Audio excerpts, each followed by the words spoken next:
Baruch atah Adonai Eloheinu melech haolam. Blessed are you, O Lord our God, King of the universe, who has sanctified us through Messiah, and he's called us. Think about that, y'all. He has called us to be a light to those about us. To hear the music, the dance, and to engage in this celebration from a Hebraic point of view, which is the biblical point of view. And I really appreciate Richard and Peggy Booker and what they're doing. Jewish roots are not optional. That's the very foundation of our faith. When you become a believer, Galatians 3:29 says, if you belong to Christ, you're Abraham's seed. So we who are Abraham's seed cannot be indifferent to Abraham's land. And so we need an Israel connection. Absolutely. And we also need Christian-Jewish relations, because a natural relationship that we have with the people who wrote the book. And we better reach out and build relations with them, because we have so much to learn from them. And that's my subject this evening.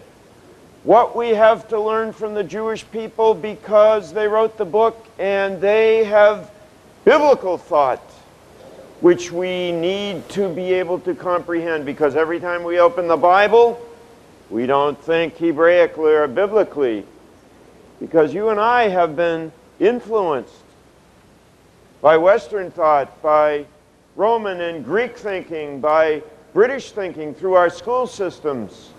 And so there's a different world that we engage every time we open the book. In a sense, we need to go through a cultural transformation and learn how to think Hebraically, because the roots of Christianity run so very deep into that Jewish soil.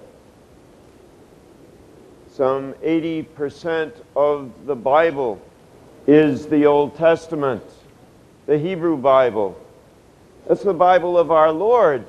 And even the remaining 20%, though it's in Greek dress on the outside, the thought forms are profoundly Hebraic. But how do you think Hebraically? How do you get inside the mind of those who wrote the Bible? Well, we have been engrafted into Israel, and so these are matters of utmost importance, because they don't join us, we join them in the plan of God. We haven't been engrafted into Israel, and Israel is the root that supports us. Romans 11:18. And so we have a new history when we come to faith. We come into Israel's history. And we are a people, therefore, who must humbly and appreciate this book, written through God's mercy as a vehicle of revelation to us through the Jewish people. And we come to understand and appreciate the teachings of our Jewish Lord, which the only way we can access is through understanding His world and the thought forms of His world. And therefore,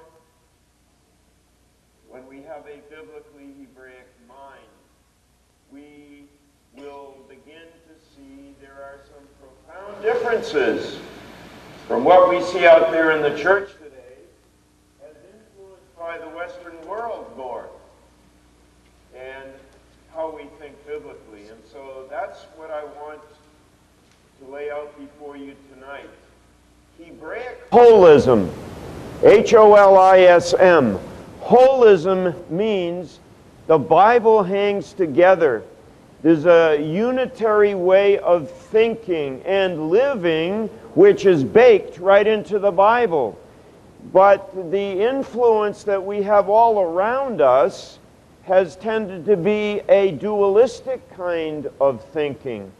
And because the church went through de-Judaization and Grecianization, and because some of the earliest people who articulated Christian theology were people who were profound philosophers and brought with them their baggage from Platonism and Neoplatonism, very often the Bible began to be thought through thought forms which do not reflect the Semitic world of those who wrote the book.